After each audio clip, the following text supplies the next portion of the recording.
Hello everyone, welcome back to another episode of Tantra's Mantra where we go behind and beyond the tech news headlines. I'm your host Prakash Sangam, founder and principal at Tantra Analyst. We have a special edition for you today. I'm recording this podcast at Verizon's newly opened 5G Innovation Lab in San Francisco. I'm here attending the opening ceremony of the lab. It is a small event with select partners and media attending. I'm fortunate to be invited to the event. The San Francisco lab is one of the three such state of the art facilities Verizon has across the country. In these labs, Verizon and its partners develop, test new use cases, apps, and services. It has already graduated many of the concepts developed in these labs into commercial services. At the event, Verizon also announced upgrades to its 5G network in San Francisco, as well as its venue deployment in Chase Center, the home of Golden State Warriors, and few other things. There was an informative panel of Verizon's partners, moderated by Brian Mecum, who is the Vice President of Device Technology and Sports Innovation at Verizon. We are fortunate to have Brian with us today to talk about the lab, the announcements, and the whole slew of other things. Brian, welcome to the show. Thanks, Prakash. I appreciate you having me on. This is an exciting day for us. Thank you again for joining us. Congratulations on the inauguration of the lab, the network upgrades. Could you give us some highlights of these upgrades? What are the reasons behind it and what they enable? Absolutely. So, big day for us here at Verizon. We put some press out. We have over 80% now of San Francisco covered with our ultra wideband. On your phone, you'll see that icon pop up. And when you are experiencing ultra wideband, it's 10 times what 4G was. So we really love to talk about our expansion and our 5G. I also want to tell you quickly about the lab. So we had our ribbon cutting. It was kind of fancy. We cut the ribbon in front of the lab, and everybody cheered. And we have an opportunity for the press and for analysts to come in and see what we're doing here. This lab is built in partnership with its other two labs. We call this our home for innovation.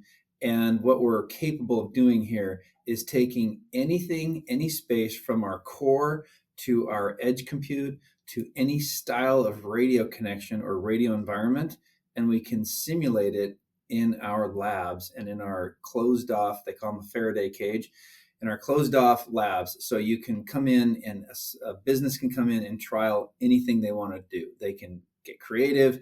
They can say, well, what if we tried this? What if we turned this off? What if it was on this radio spectrum? So it gives you an opportunity to be able to develop and to honestly get creative and innovate. Very well. I did take the tour of the lab. It's a fantastic facility. What do you think when we open the door of the cages? Very nice. I mean, as an RF engineer, I have seen a lot of Faraday cages. So, what kind of companies can use this lab, and what are the activities you engage with them in this lab?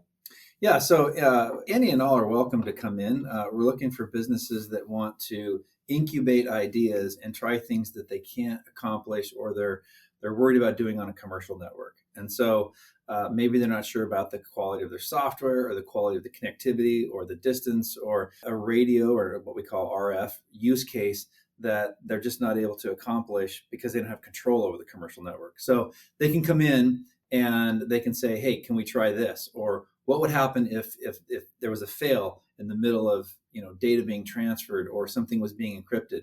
It gives them a shot at being able to innovate and come up with any idea that they want, and we'll work with them on it. Very well. So, can you give us some examples of how some concepts germinated in the lab, ultimately graduated to commercial services in Verizon network? Absolutely. So we've showed off today. We had quite a few partners in here with us from 5G.mil. We had Ericsson in here who helps build our radios. And then we had a company in here called Dreamscape Immersive. And the Dreamscape, I'll jump into that one first. Their title Immersive educates the listener that when you're putting on a VR headset, you don't want to just have a simple experience that's demonstrating the tech. You want to have an experience that's so immersive you forget you're wearing tech. Well, for them to replace, they had these core Intel, i5 backpacks with GPU, CPU, battery, and all this large amount of hardware that a user was wearing. They wanted to say, hey, can we create something small so that it's in essence, a neck band, and it connects into a headset. Can we do that, and how would it operate, and what type of network would have to be built from a core perspective, because they wanted to go private.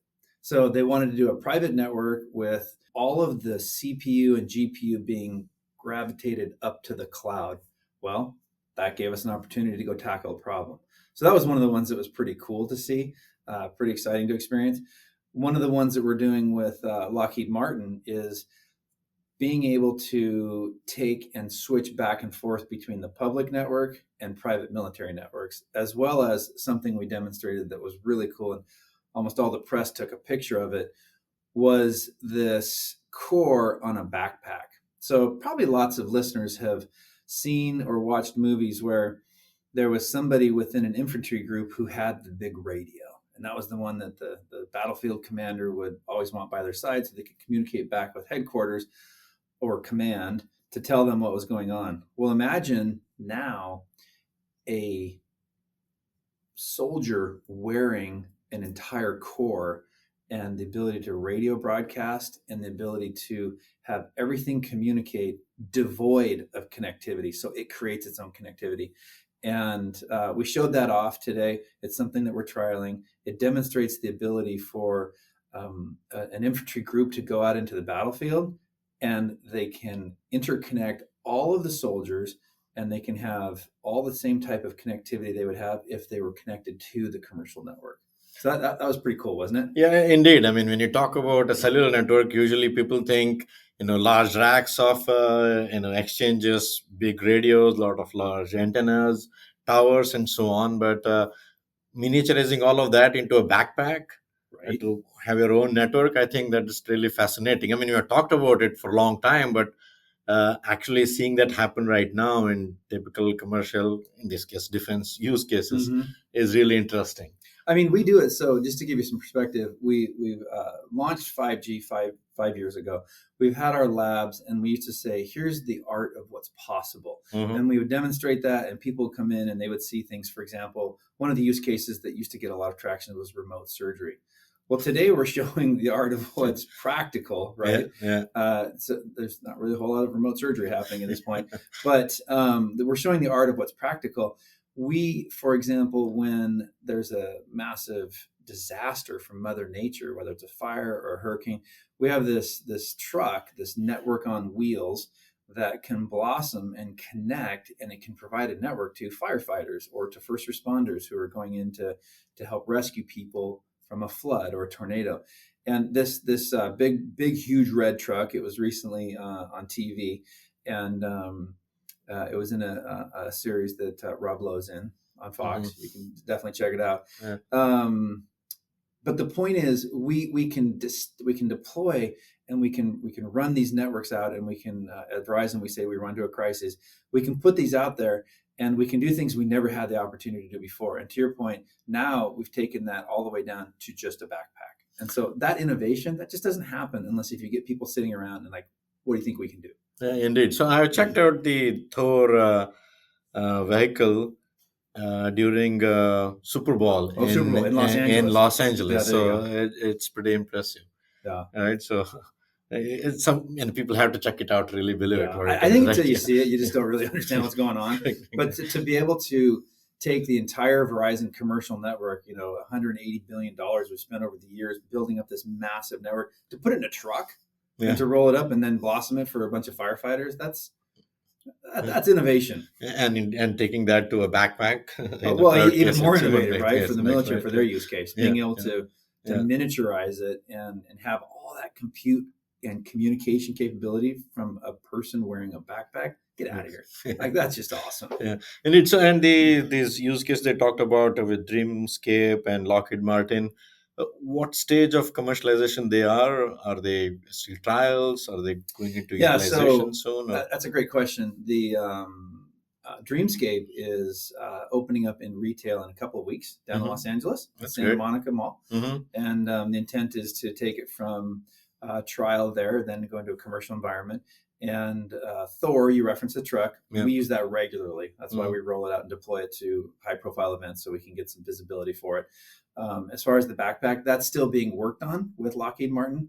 And when it comes to military stuff, I don't like to predict or announce what they're doing. So, but it's obviously public enough. We let you take pictures of it today. So, And the dreamscape thing that I mentioned about, I mean, there's a lot of hype around XR. I mean, the metaverse bubble burst sort of, but mhm. looking at actually XR applications being commercialized for real use cases where they make difference and make money for the ecosystem. I think that Mhm. that is interesting and key, right?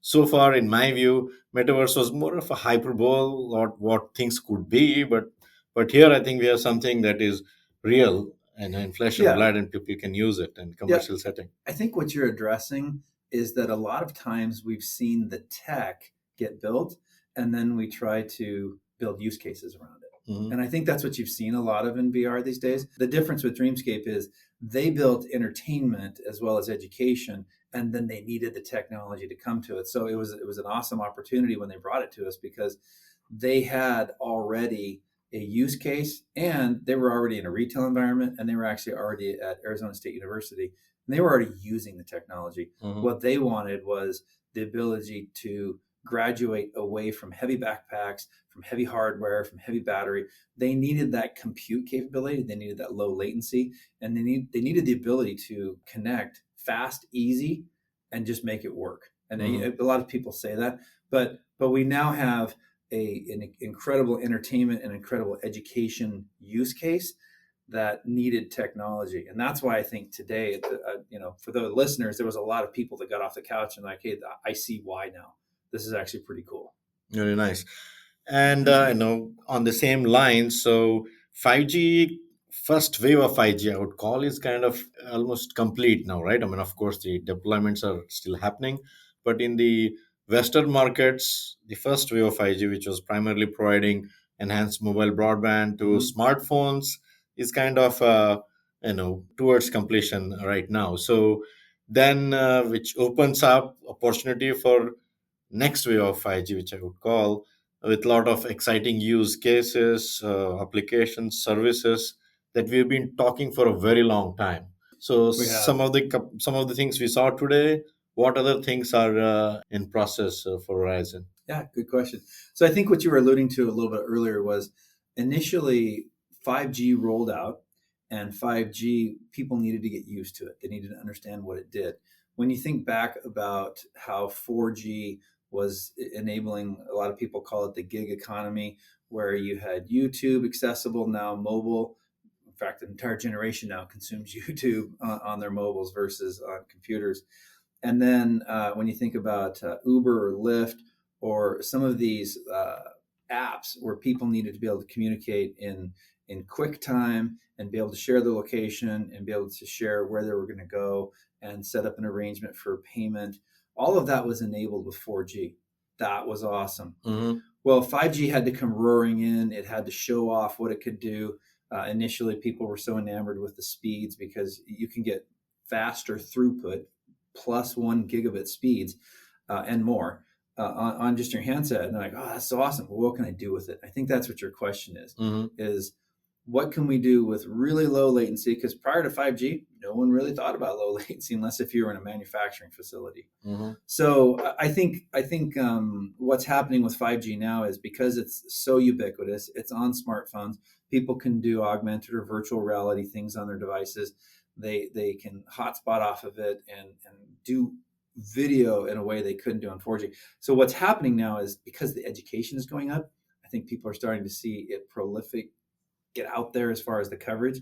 Then you're starting to see what you experienced today here at the Innovation Center, which is other opportunities. And so those opportunities are they're incubating from innovation centers like you saw here today at the San Francisco Innovation Center in our grand opening.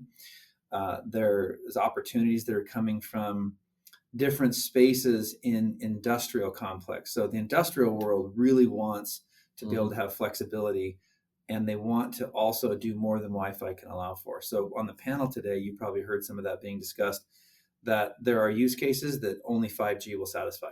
Hmm. Wi-Fi won't satisfy that. Well, by the way, there's enterprises that are figuring that out. They Hmm. know that they need those private networks we talked about. They need their applications to be served by 5G so their businesses run more efficiently. They collect more information for their employee safety, for their logistics, for their efficiencies. All of those things are happening because of 5G private networks as well. I think that there's entertainment that comes into it. So when you ask your question, my head jumped to the sports section, because when you sit at home, you have a great experience because it's all curated by just the programmer and the producer. Well, imagine you being your own programmer and producer. There's certainly a generation of TikTokers and Instagrammers that think that way. So when you go to a sporting event, you can have a really incredible experience to be able to handle more, play more, experience more, and then you can tell more. And one of the things we always notice at big events, especially like a Super Bowl halftime show, is people want to be able to share it. Yeah, of course. Yep. Yeah. And so what we're seeing with our 5G usage during Super Bowls is the upload, or the uplink, as we say in the radio world, is just off the charts. I mean, the amount of consumption that people are sharing and telling, and then there's creators out there that are also using 5G for that. So I think if you build it, they will come. That's true. And then you've also seen a lot of use cases today. I think there's a lot more coming once people get it in their hands and understand what it's capable of. And that learning curve, I think we're in the middle of it now in 5G. Very well. We'll see how that ramps up. So private networks, usually it's about enterprises, lot of data, and so on, right? The NFL demo that you showed up, and I think you also have a contract with NFL to actually implement it. Yeah, that's an interesting use case, right? It's not about high speed data, lots of capacity, but high resiliency and high reliability, connectivity, just even for voice. Yeah. Talk a little bit about that. Yeah, I'm glad you brought that one up. Voice is the one thing that I think a lot of us take for granted. And when most people think of their carrier, they don't look at how fast their Facebook or their TikTok posts. They really listen for if their voice crashes, or if their voice has audio skipping, or if their call drops. And that's how people judge, honestly, telecom networks still, is by what we used to call the king is voice, right? So the NFL, they have a requirement to have up to 40 headsets operating between their support staff and their coaches in an environment where, if you think about 70,000 fans screaming and yelling, quite a few of the stadiums have open ceilings. So you could have a jet flying by, or construction noise, or fireworks. And you have the chaos of weather. And then you have the fog of war that happens when you're in the middle of transitioning between offense and defense, or special teams. And you just have so much going on, and you want to be able to have a conversation like you and I are here right now, where there's no lag, there's no background noise, there's no problems communicating literally every last word for a football play, or to hear feedback about something that just happened, which then affects the game and how you call it going forward. So the NFL came to us, very sensitive needs, very high demands. They wanted the ability to be able to have a private network for voice that wouldn't be encumbered with other people's usage. So, for example, you wouldn't want lots of fans posting things interfering with coaches communicating. So it had to be private. It had to be mobile, because we did 5 events, 5 games. We supported 3 in Great Britain, 1 in Germany, 1 in Mexico, and we needed it to work. And so when we first won the contract and we put out some advertising about it, we had some funny moments where we talked about how the coaches say, this stuff just works. And they were very excited about it. And so I think when you think about 10 or 15 people standing right next to you, and a couple up in the booth that are calling the plays, and you're thinking in general about how all of that works, there can't be any lag, there can't be any skips, there can't be any drops.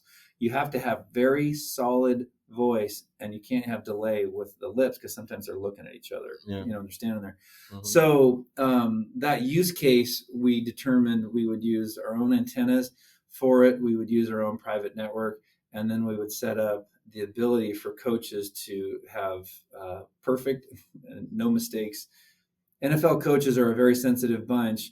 Anything that gets in the way of their game, they will trigger and say that's what caused their loss. And so in the NFL, they have a thing called the competition committee, and they're hypersensitive to people being able to eavesdrop. And the game is just so competitive at the NFL pro level. So we built this private network. We built this coach-to-coach communications. We won this 5-year contract for all 32 teams, which means we'll deploy in 30 stadiums, because between New York and LA, there's 2 teams each in that stadium. And we're just going to have a lot of fun with them being able to use our voice, and like I said, voice is king, and that's how people judge the quality of a network. And so when listeners think about voice, it's still cool. It still requires a lot of execution, high performance, very technical and capable networks. Because also the NFL wants to do more on it. They want to do video on it. They want to be able to do merchandise on it. They want to do ticket scanners. And we have other leagues that are talking to us. They see what we did with the NFL and they're like, hey, we want some of that. And they're bringing higher demand and more use cases because the players want to interact with the coaches. The coaches want to interact with their remote coaches. And everybody, the game moves so fast, they don't really have time for waiting. Yeah. They absolutely want to get their information when they want to get it, whether it's video or whether it's voice or whether it's data that's analyzed something from a recent play. Got to be on top of it. Yeah, of course. I mean, and you can't have latency at all, right? Because the game would have moved on by the time if you're late, you're getting stuff. Yeah, and if you're losing, you're getting fired. Yeah, exactly. In most places. Exactly. And it's an interesting use case where, I mean, NFL has tons of money. So it's from a revenue and profit perspective for operators. So invested so much of money in deployment and going to deploy in private networks. So I mean, they have one of the strongest brands in the U.S. when it comes to content. Yeah, and so it's important for them not to mess it up. Exactly. Yeah. Exactly. And what is the current status now? Is it in terms of deployment? So we're deploying right now. And, okay. Literally this month is a lot of the deployments are happening. And then we get into the activation, and then we get into the trial, or sorry, not the trial, but the turning it up for commercial use. We did all the trials last year. Okay, perfect. Yep. Yeah, you mentioned about the panel, which was awesome, great moderation, by the way. Appreciate that. Yeah, it was fun to do today. Yeah, indeed. So one of the things discussed was, and there's a lot of course, discussion on private networks, but it's not just private or public networks, right? So both have to work together based on the use cases, and from a user perspective, they have to be seamless, and the experience has to be exactly the same whether on a private or public network. How is that coming along, and what are some thoughts on that? Yeah, I mean, one of the use cases that you heard about today was the 5G.mil with Lockheed Martin. And I think that their use case has a higher demand, just like we talked about the high demands of the NFL. The military, from a security standpoint, and especially their encryption requirements, are unprecedented to work with. They're the highest in the business. Of course, and so, I mean, you would expect that, and you kind of want people protecting their country not to have problems there. I'm glad that they have that kind of me too. I'm glad they got that focus. Correct, yeah. For sure. So what it comes down to is on these private networks and on that demand, we have the ability to meet that need. And we're also working on, not very many people think about their SIM providing them entitlement. But by today's networks, what happens is you get a phone and then you have a SIM, and a lot of the newer phones have what's called an eSIM for embedded SIM. Correct. And that SIM is your relationship with your carrier. It's what entitles you. On a credit card, it's what entitles you to be able to spend money from your bank or not. Of course, yeah. And so that SIM has to work on a private network and it has to work on a commercial network, and handing back and forth, being able to securely know when you've left the private network and go to the public network. That's something that's evolving. And I'm excited about that because there's so many use cases where there's companies that have said, hey, we want our people to be able to use our private network, contribute, do their workday, and then maybe on the way out, not just a voice call, but a data session, be able to transition, finish up what they were doing, or conversely, continue on. Maybe you have somebody who, a company that's in logistics, and maybe they can't make their private network extend out to the tarmac of a runway, or they can't out on the street where they're doing some work. So what they do is their ask is that they can go from a private with a private eSIM to a public network with a public SIM, and being able to hand back and forth. I think that's what you're going to see a big growth and explosion in, because businesses have needs and they want those met between that private eSIM and that public eSIM. Sure. I'm sure we'll see a lot of that, right? So it's going to be heterogeneous word, not just just one or the other. Okay, excellent. So once again, congrats on the announcements, and thank you very much for joining us today for the podcast. Any final comments before we close? No, I just appreciate you coming out, and I appreciate you sharing the good news about San Francisco. We have an open lab here for innovation, and any business that wants to try and come together and work with Verizon, the door's open. So just come on down. All right. So I'm sure a lot of people hearing that and thinking about how to make best use of that, right? Absolutely. Yeah, thank you. So folks, that's all for now. Hope you found this discussion informative and useful. If so, please hit like and subscribe to the podcast on whatever platform you're listening this on. I'll be back very soon with another episode, putting light on another exciting tech subject. Bye bye for now.